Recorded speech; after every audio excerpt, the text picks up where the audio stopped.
3 بار استغفار کرتے، حج ختم ہوا اس کے بعد کیا فَإِذَا قَضَيْتُم مَنَاسِكَكُمْ فَاذْكُرُوا اللَّهَ كَذِكْرِكُمْ آبَاءَكُمْ أَوْ أَشَدَّ ذِكْرًا، وہاں بھی حکم اللہ رب العالمین نے رب کریم کو یاد کرنے کا دے دیا۔ اس سے معلوم ہوا کہ کوئی بھی نیکی کا عمل، عظیم نیکی اپنی زندگی میں جب ہم کریں تو کرنے کے بعد ہمیں استغفار کرنا چاہیے۔ ابراہیم علیہ السلام جب خانہ کعبہ کی تعمیر کر رہے تھے تو کیا کہا انہوں نے؟ ربنا تقبل منا انک انت السمیع العلیم، کہ اللہ یہ نیکی تو میں کر رہا ہوں تو قبول کر لے۔ یہ جو دعائیں کی جاتی ہیں کہ مجھ سے جو کمی ہوئی ہے تو معاف کر دے اور اسے قبول کر لے، یہ کیوں کی جاتی ہیں؟ اس میں تواضع ہے رب کے سامنے، رب کو بڑا بنانا، اپنے آپ کو اس کے چھوٹا بننا، یہ اس میں تربیت ہے۔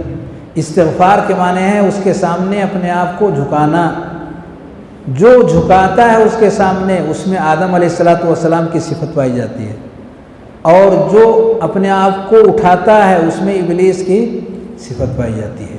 جو کثرت سے توبہ استغفار کرتا ہے اس میں آدم علیہ السلام کی صفت پائی جاتی ہے، اور جو بمشکل کبھی اس کی زبان پر توبہ استغفار آتا ہے اس کے اندر صفت ابلیس کی آتی ہے، جو رب کی طرف جھکنا نہیں چاہتا، وہ اپنے بڑپن ہی میں وہ لگا رہتا ہے۔